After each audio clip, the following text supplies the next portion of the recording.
Hello everyone, it is lovely to see all of you here for one of our most significant annual events, the annual faculty lecture. It is an occasion where we come together at the end of the year to celebrate the scholarship and career of one of our colleagues. The lecture is followed by the annual holiday party. I want to thank our departmental staff, especially Alex and Jen, for organizing the event this evening. The annual faculty lecture, similar to many other departmental events, is made possible by the Bernice Nugent bequest. Bernice Nugent, as some of you would know, graduated from the department in the late 1930s and left her estate for the department. And since 2008, all of our lectures and events and workshops and conferences in our department have been made possible by the funds, by the Bernice Nugent funds. And I'd like to think that our lecture series and our Nugent lecture is probably one of the most significant lecture series in history in the country, starting in 2008. Before I introduce our speaker today, I want to lay out the plan for the evening. After my introductions, the main event for the evening, Professor Greenfield's lecture, followed by Q&A. And after that, I'll come back up here along with the President of GHSA, Heather Husser, to announce the 2022-23 Faculty and Teaching Fellow Teaching Awards. Following that, those of you who have reached the drinking age, please collect your drink tickets at the back of the room and head downstairs for the holiday party. With that, let me now introduce our speaker, my colleague, Professor Richard Greenfield. Richard is a scholar of Byzantine popular religion. His earlier work was in the field of sorcery and demonology in Byzantine. And more recently, he has researched and published in the field of Byzantine hagiography and monasticism. Throughout his career, he has maintained an abiding interest in the field of Byzantine magic. After completing his doctoral work at the University of London, Richard held two brief teaching appointments, the first at the Queen's University Belfast and the second at Concordia University in Montreal, before beginning his career at Queen's in 1988. Richard's book, his first book, Traditions of Belief in Late Byzantine Demonology, came out in 1988, and since then he has published 4 edited translations with extensive notes and introduction from the Dumbarton Oaks Library imprint of the Harvard University Press, the most recent being The Animal Fables of the Courtly Mediterranean, published in 2022. A new co-authored edition titled The Life of Peter of Etruar is coming up next year, also from the Dumbarton Oaks imprint. Apart from his monographs, Richard has published numerous chapters and articles and review, and is currently the co-editor of the Dumbarton Oaks Medieval Library Greek series of the Harvard University Press. And Richard also serves as the Secretary and Treasurer of the Canadian Committee of Byzantinists. Apart from his scholarship, Richard has made phenomenal contribution to teaching, both inside the classroom and outside, including a truly impressive record of graduate supervision and postdoctoral supervision in the department. Richard won our coveted Departmental Teaching Award in 2021, and he has also been instrumental in shaping and participating in numerous discussions on curriculum, pedagogy, and teaching in general, both within the department and outside. I also want to note Richard's significant contribution to service, including a formative role he played in shaping CUFA. He was the president of CUFA in 2002-2003, and in 2003 Richard became the chair of the Department of History, position he held until 2009. Richard was not only a very capable and caring chair, he was also highly successful During his tenure, we had a long list of hiring spree of faculty hiring, and that goes to show that he indeed is a specialist in magic. I remember one occasion towards the very end of his tenure as the chair. Davy Sarton organized a surprise party for him. It was held at the Southern Africa Research Center on Albert Street. And Richard had no clue, and all of us had gathered in that room waiting to welcome him. And I think Davy's story was some kind of a mandatory training in security or something she told Richard, and Richard was quite unhappy because he was stepping down while making another training. And of course, he showed up and was pleasantly surprised. I remember Bob Shenton saying how fierce and successful an advocate he was for the department as the department chair. And I also remember Richard saying that it's fortunate that I remember only the good things. Above all, I have known Richard as a colleague, as somebody I have gone to for help with teaching and for counsel and advice. His students over the years have repeatedly told me how kind a man he is and how compassionate he is to the students. He has a big heart, is something all the students always told me. And I share a birthday with him, so I vouch for that. A little known fact is Richard is a fabulous painter. I don't know how many of you know, he's actually a really, really accomplished painter. I've seen some of his paintings. Richard is going to retire in about a year and a half, and I'm really truly grateful that you agreed to do the faculty lecture today, giving us an opportunity to celebrate your work. Please welcome my colleague, Richard Greenfield.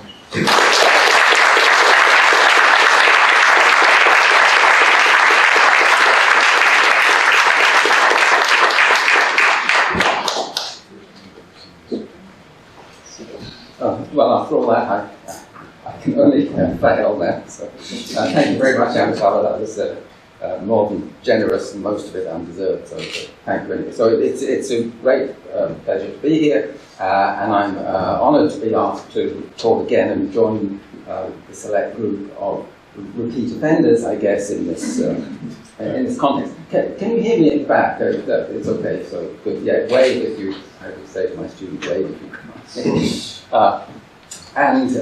Yes, I should just apologise to some of my grad students who are here because they will have heard one or two bits or a few bits of this already, so a little bit of recycling going on. And I'm hoping that this is the right sort of time. I'm planning to talk about 45 minutes, so if you can keep an eye on the clock, so time me out. Yes, so with all due respect to many of my predecessors in giving this lecture, and that's myself included, who spoke earnestly, if extremely interestingly, on the topics of their research, the occasion does involve some element of edutainment. Since few of us who attend these events are ever specialists in the speaker's area, or even have more than a passing interest in it. Such is the wonderful diversity and range of things we all work on in our department. Actually thinking about it, unkindly, maybe all the university lectures are perceived by their audiences as entertainment these days, and perhaps even the faculty office too. So. Anyway, after a quick glance at my title, and imagining this is history television or YouTube, you may be looking forward to some slick card trick or illusion to get things going. Maybe you're expecting me to ask Kathy to supervise the equipment as I wave my wand, and avatar will appear sawn into two separate pieces. Or perhaps more pertinently, Dean Crow will miraculously vanish, or more euphemistically be streamlined, taking departmental debt with her. And perhaps that last image leads us there. Your thoughts might have turned more to the genre of horror, and you may be now expecting the lights to flicker and fail as I conjure the spirits of the damned to rise from hell. I was hoping I had a way of flickering the lights. Anyway, the spirits of the damned to rise from hell in a spectral glow and parade before us as entertainment, like Helen of Troy, creating a sort of deep and terrifying impression that allegedly seized audiences in the performance of Christopher Marlowe's The Tragical History of the Life and Death of Dr. Faustus in the early 17th century, when they thought the demons had actually come among them. In that case, I'm going to disappoint you, for sadly perhaps the magic of PowerPoint and digital projectors is enough to cope with, for they are magical indeed, at least in the sense that I would bet the majority of us here have no idea how they actually work in terms of coding or physics or electrical engineering. So, talking about magic, we're obviously on very slippery ground, and I need to say a few things first. To start with, it has a vast range of meanings, from the benign and trivial to the complex and scary. And with Merriam-Webster, noun, magic as a noun, a power that allows people such as witches and wizards to do impossible things by saying special words or performing special actions, tricks that seem to be impossible and are done by a performer to entertain people, or a special power, influence, or skill. And I note that all of those, if you think about them and you take out witches and wizards, could apply to PowerPoint or to something of the demons, if that's what I wanted to do. The same goes for the definition of the adjective of relating to magic, having seemingly supernatural qualities or powers, and giving a feeling of enchantment. And the latter is surely what we want all our audiences to take away from our presentations. So what we understand by magic, how we react to the term, is a matter of choice or inclination. For that choice is based on prompts we've been given by those in our culture who influence us as to how we should react to it. Is it something to be amused by, or something to fear? Enchantment in the sense of being delighted, or of being forced to do things we don't want to. Moving briefly into more academic discussion, and skimming very lightly through it, historians in this area, channeling decades of anthropological, sociological, and historical study, tend to see the use of the word magic as telling us more about the thought world of those who are using it than about the actual practices. It's something given to contextual rather than universal definition. Given that everything we read depends on the perspective of the particular narrator or commentator, magic is then to be thought of as a construct, something created out of the dreams or fears of supporters and opponents, which is then absorbed by or imposed on more distant observers. Perhaps in most historical contexts, the negative won out, and using the words of Kyle A. Fraser, for example, magic was an inherently polemical category, a label of accusation or social exclusion. The negative approach was for long true of the historians, as the people and situations they wrote about. Driven by their religious beliefs and the conviction that their own particular rationalistic viewpoint was the be-all and end-all of everything, many scholars, those who even deigned to study magic at all, tended to condemn and or dismiss it as false or primitive science, as erroneous logic, or as simple fakery and delusion. Magic was ascribed to popular, low, or folk registers of culture, as opposed to the clerical, elite, or high registers. It was explained as the survival of old ways, the thought and actions of less enlightened people in more enlightened times. It was the unacceptable other to religion with a capital R, its diabolical mirror image, one stage worse than superstition in that it represented deliberate perversity rather than misdirected ignorance. Even in the hands of more open-minded scholars, evidence of magic in the historical sources was best seen as a way of identifying, tracing, and dealing with social stresses rather than something of intrinsic interest. But happily things have changed in the last 40 or so years, and the value of appreciating different ways of seeing the world when trying to understand historical cultures and societies is more widely recognized. Historians like Karen Jolly, for example, are able to embrace an approach which can accept the existence in historical societies of magical modes of rationality and can conceive of magic as an alternative rationality.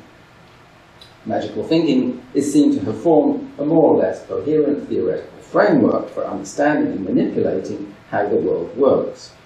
One that was accepted as plausible by those engaged in it and by those opposed to it, although the latter would suggest that the former were misusing or misunderstanding it. In other words, magical thinking is a different rationality that forms, for those located within it, an equally coherent scientific worldview to our own.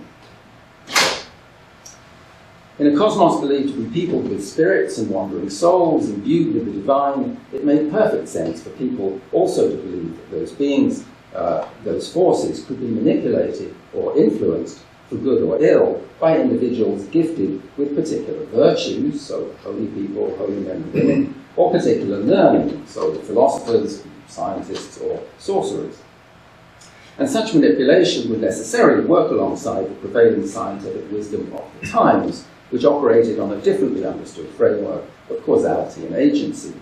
So that thinking of the Byzantine world now, notions of Aristotelian physics, microcosm, macrocosm, humoral theory, contagion, participation, analogy, symbolism, persuasion, and the power of language all weave together into a schema which, from within, made perfect sense and, what's perhaps more important here, gave people some idea they could control by their actions at least some things in the world around them.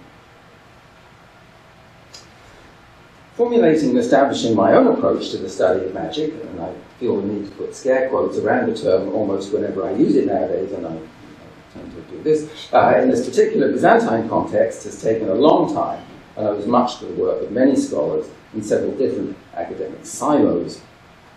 But perhaps no one captures the point so succinctly as that great historian of late antiquity and Christianization of the Roman world, Ramsay MacMullen, who sadly passed away last year at the age of 94. With admirable and at the time quite daring brevity, and this was in 1997, he notes, as you see here, now, with the lessons of anthropology grown familiar, it is common to accept the impossibility of separating magic from religion and to move on to more interesting subjects.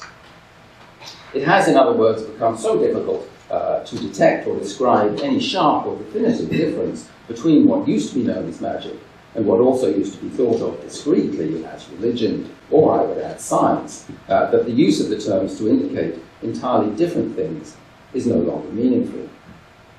As a historian of other things, MacMullen could perhaps move right along. But for those who actually work on magic, a little more needs to be said, just a very little more. So as those familiar with my work in this area know, very briefly, I resolve or perhaps dodge the issue by situating those big imagined categories of religion, science, and magic on an unbroken spectrum of belief or behavior, where they represent shades of different pluralistic approaches in human efforts to cope with the world around them. If at one end, on the left, often, if at one end, orthodoxy uses often ritual supplication of a benign and omnipotent deity to achieve its ends. At the other end, on the right-hand end, magic uses the often ritual coercion and manipulation of spiritual or natural forces, as do Byzantine science and medicine. But in the middle, in that big blank space in the middle, ritual and object may often merge elements from either end, and that's where most people lie. Looking back to the Byzantine world then, I would say that except in rare, though unfortunately vocal cases, and that's in the minds of those who may be termed religiously or doctrinally correct, and even in those days, those who had to be seen to be politically correct.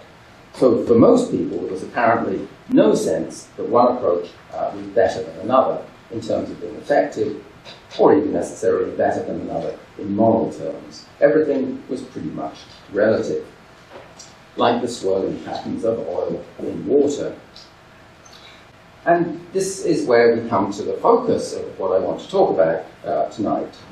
A manuscript we could call Dr. Ioannes' wonderful handbook, but that is, I think, a perfect example to illustrate the seamless flow from one approach to another, that now, to my mind, characterizes the pluralistic thought world of Late Byzantium when it came to dealing with all the problems that lie through the people.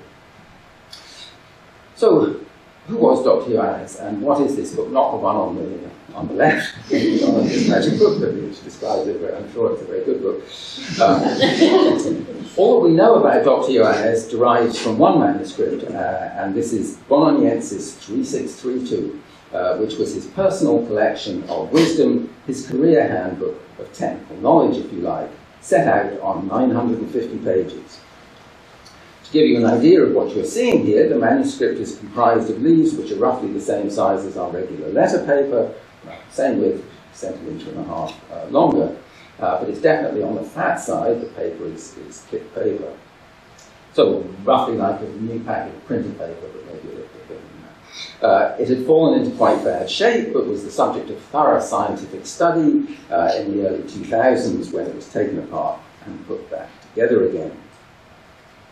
The writer includes his name in code, more on that in a minute, so that's not Greek that you're looking at there in case your knowledge of Greek is such that you would recognize that it wasn't. Yes, so it's in code, and he puts it as the subscription to several pieces he's copied out. We thus know that he called himself Ioannes, or John, the doctor, Iatros, of Auron. The latter is probably a place name, although it has yet to be identified with any certainty. A colleague thinks he's found it in the area of Trebizond, or Trabzon, at the eastern end of the Black Sea. It's also potentially a patronymic, thus Ioannes, son of Aaron, which has led some to jump to the conclusion that he was of Jewish descent. But there is really nothing else to suggest this in the manuscript, and it probably stems from a tendency by Byzantine purists to ascribe anything slightly dubious, like magic, to outsiders from the traditional Byzantine society. Helpfully, Dr. Yanis adds the date after his name, so we know these sign pieces were copied out at various points between 1430 and 1444, something evidently confirmed by the watermarks in the paper. The rest of the manuscript is thus probably to be dated to within a decade or so on either side of these, so around 1420 to 1460, this is his lifetime. A number of things also make it clear he was working in Constantinople, and we know his book was still there in the later 15th century, owned by Demetrius Angelos, a scholar of medicine who was working in the monastery of St. John Prodromos, or John Baptist. Unlike so many other Greek manuscripts, it survived and was acquired from the Ottoman Sultan in the later 17th century by the French ambassador, Pierre de Girardin, and was donated shortly afterwards to the University of Bologna Library, where it's remained ever since. Almost everything in the manuscript was written by Dr. Ioannes, but something of a puzzle to everyone working on it is the fact that someone so obviously erudite would write so very badly. Handwriting is one thing, my own is so bad I often can't read it, and while this is certainly not the neatest or clearest of Greek manuscript hands, and it's full of ligatures and abbreviation, so we can assume a lot was written pretty hastily, some, like the page that you see here, is quite presentable, and it's not too difficult to read. Yes, so writing is one thing. In some pages it's a lot worse, as you see on the right there. But the thing that's really off about it is the spelling, for it's almost entirely phonetic, following the usage of Demotic and Modern Greek pronunciation, and you can see there what you can see. In the yellow is Dr. Ioannes' spelling, in the white is the correct, traditional, proper Greek spelling, his handwriting in between. Scholarly academics throw up their hands in horror. Chester Charlton McCowan, who was the first to give a quite full description of the manuscript in his edition of the Testament of Solomon a century ago in the early 1920s, sounds like an elementary school teacher filling in a poor student's report card. He says, "One would not form a high estimate of the education of Dr. John from his handwriting, for it is loose, careless, and irregular, and his lines run uphill. His spelling is equally unsatisfactory."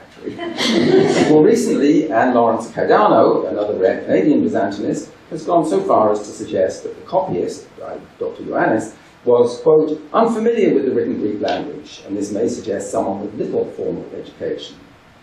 But I'm afraid that doesn't make much sense as a description of someone who clearly knew so much about the content. And if the problem was that he wasn't well educated in Greek, then why work in that language? For a number of passages make it clear that he didn't know Latin either, nor evidently Arabic or Turkish. But I don't think we need to be so hard on the good doctor as some of these snobby modern literary scholars. As a colleague pointed out, this manuscript is extremely unusual in that it's not written by a professional scribe. And so it gives us a glimpse into the working document of an individual of the time. If it was compiled and written only for his own use, it didn't need to comply with the conventions of spelling or scribal etiquette, as long as he could understand it himself when he came to consult it.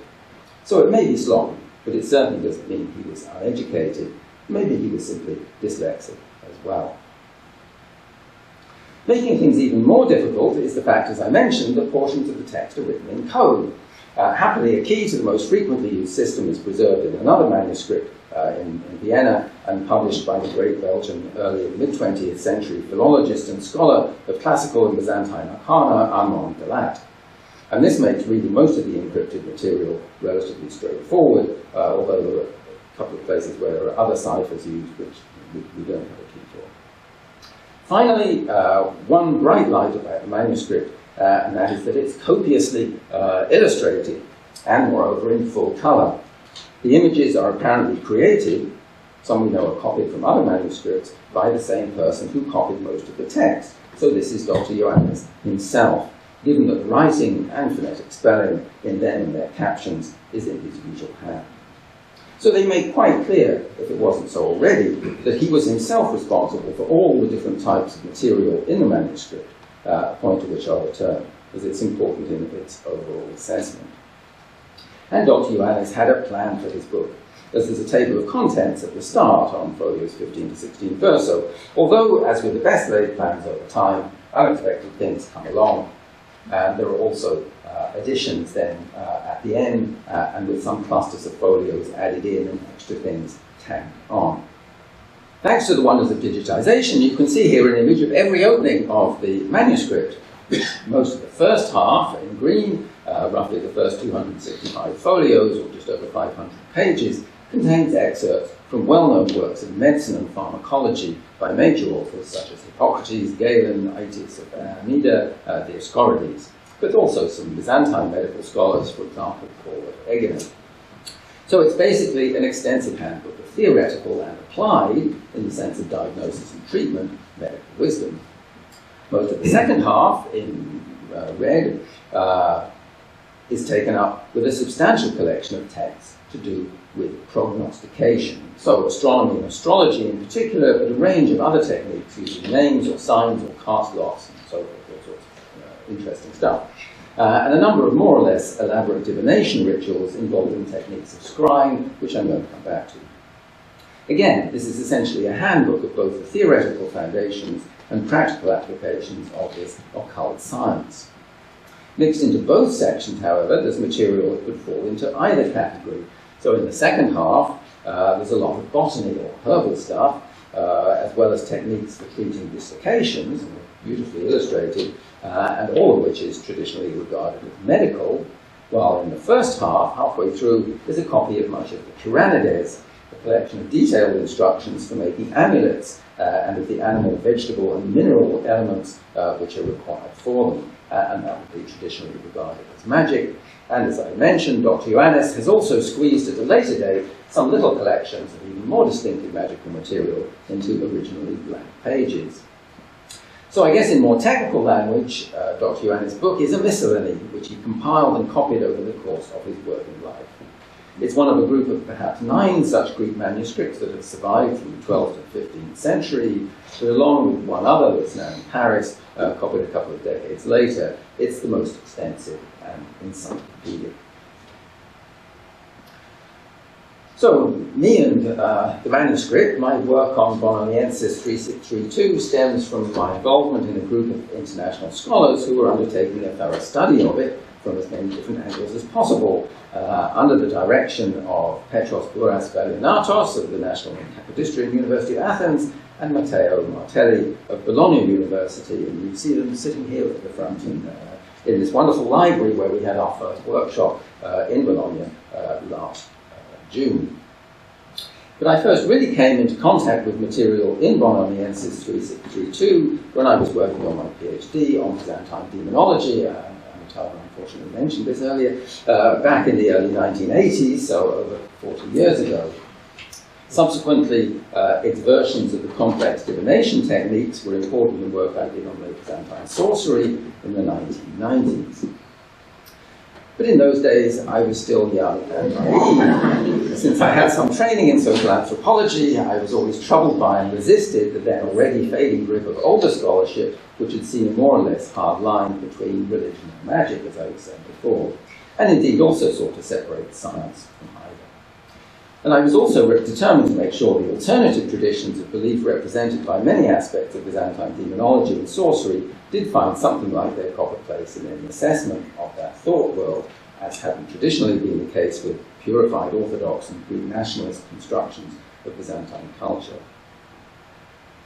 But apparently, like almost everyone else, I still tended to think of magical texts as belonging to a specific genre, and of magicians or sorcerers as occupying a particular occupation, or at least location in society, albeit working alongside and offering alternative solutions to their counterparts in the church and medicine. After returning to the work in this area, in the past 6 or 7 years, however, I now see that as a major misconception. And it is pretty much all thanks to Dr. Ioannes and his book and what they tell us. Increasingly, I find it hard to find lines in anything. I don't think it's just my failing eyesight. There are no boundaries anymore, only, as I've said, the subtle shading of a spectrum. So now, surely time for some illustrations of the range of Dr. Ioannes' interests and applications drawn from the magical elements of his health and wellness manual, which is how I've now come to see our manuscript. Though I'm afraid the time will permit, you'll be happy to know only a superficial sense of its richness in this respect, and sadly, nothing on its medical content. So I'll start with a quick set of examples, which I think quite nicely capture the transgression of borders I'm talking about here, or the problems of imposing them in the first place. So on folio 279, we have as part of a set of terse recipes and instructions, one for bladder stones. Take copper from Nicaea or Cyprus, which has had no contact with fire, and make the metal found in the copper into the shape of a gemstone, as you'd see in a ring. Engrave a lion, the moon, and a star on it, and write the name of the animal around this, and set it in a gold ring. Wear it on your forefinger. For colic, make a ring of gold or better iron, make an octagon inside its circle, and inscribe this in the octagon. Flee, flee, vial of poison, the lark is seeking you. Write the sign below, and somewhere there you can see the sign split up, on the head of the ring, and let the ring described above be made on the 17th or the 21st of the lunar month. One for fever. Write these things on a cup. Jesus was buried. Jesus crucified. Jesus, you who were buried. Jesus, you who rose. Cure your servant so-and-so. Give to drink with holy water. For a woman to make milk, write these characteres, magical signs, and bind with prepared linen yarn and put on her breast. For a thief, write on bread, paraka, and on cheese, paraken, and give it to the suspect, and not eating, they choke. Take the virgin's menstrual cloth, bury it in the middle of the earth, and neither vine nor fruit will be harmed by hail. And if any of you are familiar with ancient medicine, you might recognize that the eminent 6th century Byzantine physician, Alexander of Tralles, is the source of the first 2 sets of instruction, as also of a few other amulets here. And others might recall that the last represents a version of one found in the Geoponica. Even at a superficial level, then, the selection included here by Dr. Ioannes neatly spans and thus also conflates or transgresses the borders of not only the traditional fields of medicine and magic, but also higher and lower cultural registers.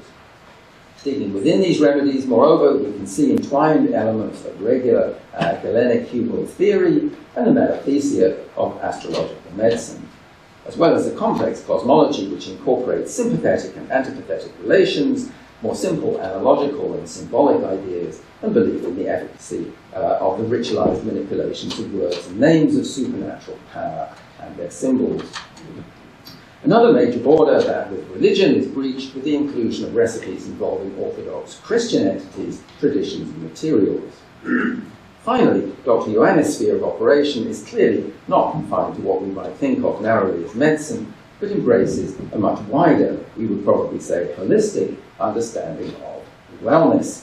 which includes easing, resolving, or preventing all sorts of everyday troubles with which his clients had to cope, such as disaster on the farm, or supplying them through his techniques of prognostication with information in a context where information was almost entirely lacking, in this case, trying to identify a thief.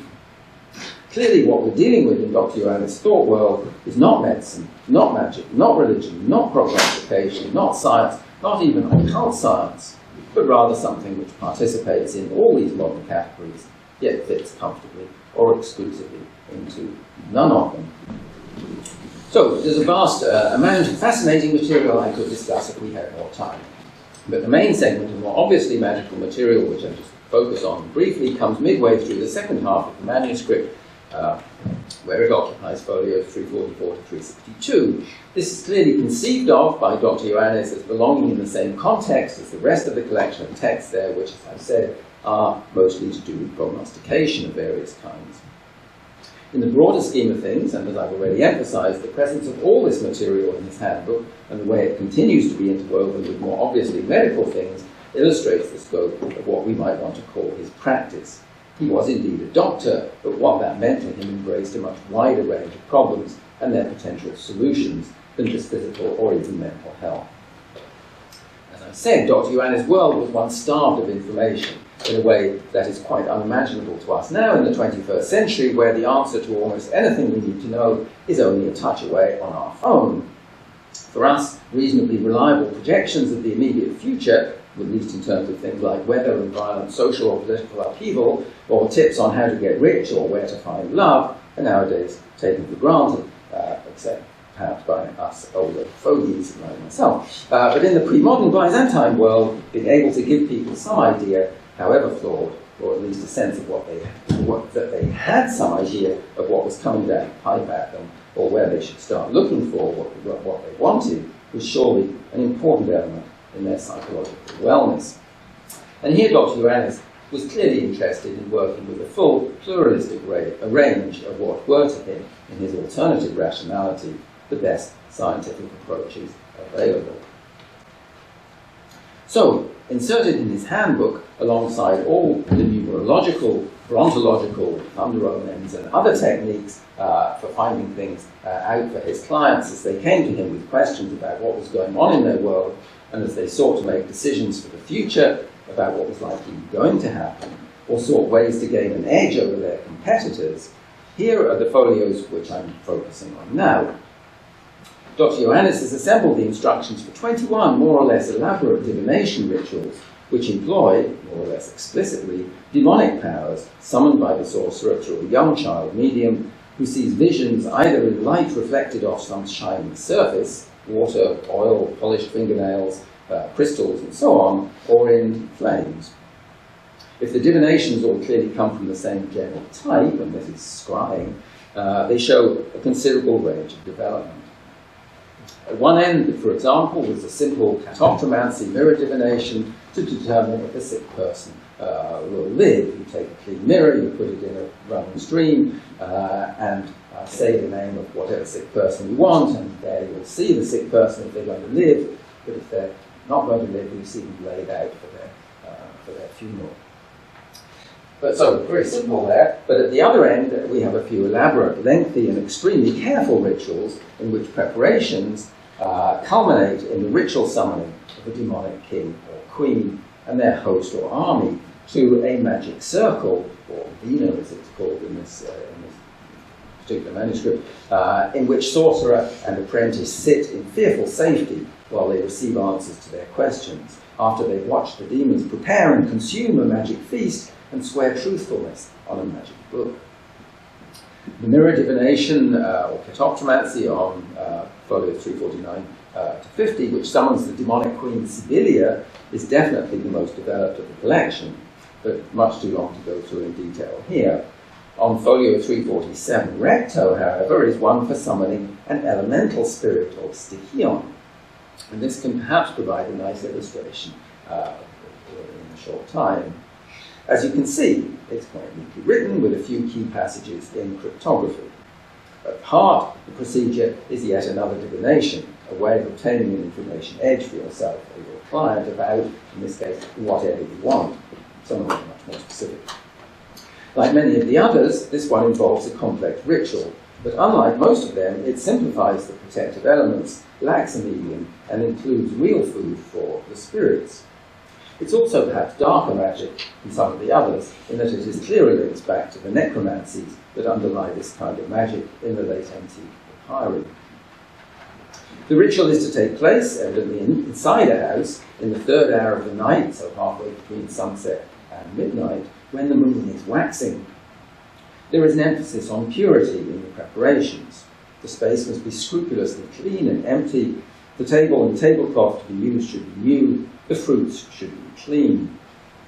2 candlesticks with lit candles provide light. An empty cup is present for the spirit to use, while another is filled with charcoal and used as an incense burner. Various fruits are provided for the spirit. In some later versions, these are specified as almonds, walnuts, and raisins. The practitioner scores the vino or circle 3 times with a black-handled knife around the table. As he does so, he speaks the invocation which is made to Mortzi, the Stygian or elemental spirit, something apparently understood as a ghost or haunting spirit of the place, who is called on to come and eat and drink from what has been prepared for it. Once the food is seen to have been touched, the spirit is bound so that it cannot defecate or urinate, an interesting concept in the spiritual world. This constraint is symbolized or enforced by sticking the knife into the table. Confined in this way, the spirit is apparently obliged to answer all the practitioner's questions. As in other divinations, which involve visionary rather than real feasts, the spirit is apparently imagined as being lured by the food and then trapped. It's released when the knife is pulled out of the table. One final point in the context of these divinations, it's worth stressing again the way they illustrate the absence in the manuscript of boundaries in either material or rationale, and thus the pluralistic mindset of Dr. Ioannes and his clients. It is, for example, made quite explicit in several of the procedures that they envisage gaining the desired information, as we've just seen here, from demonic powers, and indeed that there's no doubt that these are considered malign, since appropriate safety precautions need to be taken when working with them. It's thus also clear that the underpinning logic here is contrary to Christian doctrine, which denies demons any power in their own right, and insists that nothing can happen in this world without the sanction of God, given that he's conceived of as omniscient, omnipotent, and all good. Nevertheless, the practitioner is instructed on a number of occasions to invoke Christian powers in seeking success. Just as an example, there's one in which a demonic king, Yaxabel, is summoned to be seen in the candlelight reflected in the oil of palm of the sorcerer's hand by invoking the Father, the Son, the Holy Spirit, St. George, the oil of the Theotokos, the Virgin, and the power of the heavenly kingdom, along with the truth of Solomon. Again, there seems to be no logical conceptual problem apparent to Dr. Ioannes here, nor for that matter, an ethical one in using such forces for his own or his client's ends. There's a real wealth of diverse magical material following the scribe techniques, but I imagine you're tiring. So just sticking very briefly to edutainment, I might select a few interesting highlights. A brief excursus on folio 354 verso on the wondrous properties of the organs of the blind mole rat, which you see here, in curing blindness or epilepsy, in enhancing performance, or in knowing the future. Surely an example of what the anthropologist Malinowski once labeled the coefficient of weirdness. Instructions on how to get a cheating wife to confess based on a fumigation procedure described in the book of Tobit, in the Greek version of the Old Testament, the Septuagint, by which Tobias, instructed by the angel Raphael, drove the demon Asmodeus from his psychopath or possessed bride, Sarah. Several pages of designs for paper amulets for protection against most imaginable causes of harm, apparitions, fire and water, fear, you can see all from there. And a distinctly magical version in the sense that it includes, oh sorry, I've skipped a bit, yes, no less than 23 different procedures for finding a thief. The doctor and his clients seem to have been obsessed with thieves, and as I was saying, a distinctly magical version in the sense that it includes all sorts of practical information of the recension of the Testament of Solomon. a work developed over the long Byzantine period, but with roots in late antiquity. One final point, and then I can wrap things up briefly before letting you ask me questions.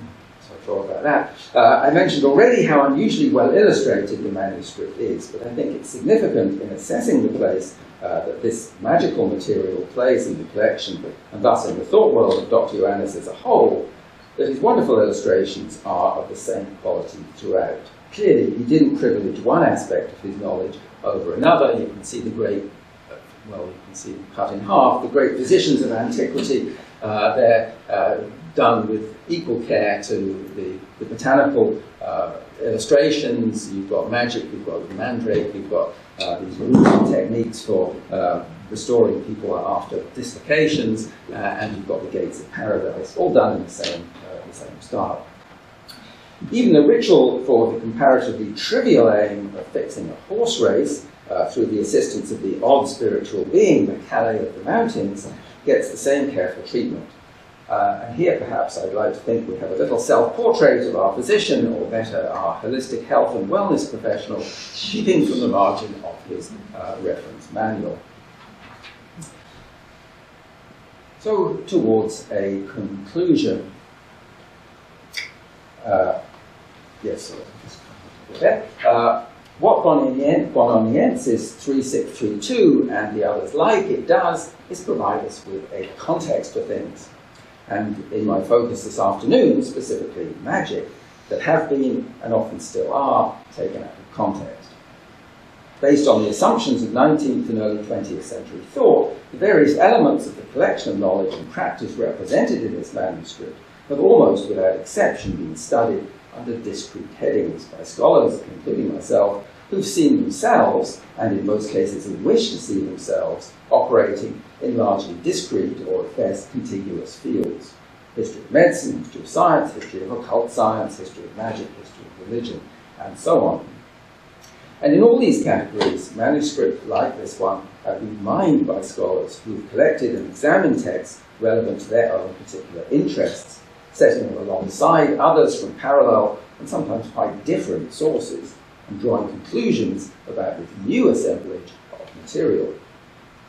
This isn't, of course, to suggest that their work is invalid, and it has indeed built the academic frameworks of these disciplines, but it does add an important layer of original meaning, and without that can be misleading or open to misinterpretation. Leaving aside the medical and thinking here only of the so-called magical material, passages from Dr. Ioannes' book have been used to create or support particular studies in, for example, the establishment of texts of more ancient works which persisted through the Byzantine period, like the Ioannes or the Testament of Solomon, in the attempted recreation of a lost magical handbook, the magical treatise of Solomon, in writing the history of various divinatory techniques, notably astrology, but also scrying, as tonight, geomancy, cleromancy, in demonology, in broader studies of Byzantine occult science, or Byzantine magic. For sure then, the so-called magical material in 3632 can helpfully and instructively be contextualized against the historical traditions of magic from antiquity to the early modern period, or in its social context, drawing on the mid-20th century structuralist approaches. But what looking at the manuscript as a whole does, that has been hinted at but almost never before done in any detail, is allow us to see this magic vividly and freshly in the context of the people, specifically the professionals, who actually made use of it in working with their clients. And here, as I'm stressing, we see it as a seamless part of a much larger whole. The material from the manipulative right-hand end of the spectrum is scattered across the manuscript, not something that is separate, not something seen as different, but part of a pluralistic range of responses, all of which, medical, scientific, religious, and magical, form part of the everyday responses to coping with and getting ahead in life in the Byzantine world. These are all practices and rituals based on common interconnecting theories and understandings which fit into an alternative rationality and operate according to their own logic. They all lie on a smoothly shading spectrum of rituals and explanations of the world, orthodox and alternative. Here they are not split apart unnaturally by standard orthodox theologians, Byzantine or modern, not split up into little subdivisions by the silos or sensitivities of modern science and academia, but all part of one glorious, rambling, sprawling, muddled mass of alternatives in a world where religion and science and philosophy and nature all flow together in a way that is unlike the modern world and which doesn't fit into the neat patterns modern scholars in the past have tried to impose on it, whether from ideology or simple practicality. Hopefully this openness to different ways of seeing the world and awareness of pluralistic approaches to problem solving which lurk behind the high-gloss veneer of a cultural orthodoxy is something which is of interest to all of us in our very different historical fields.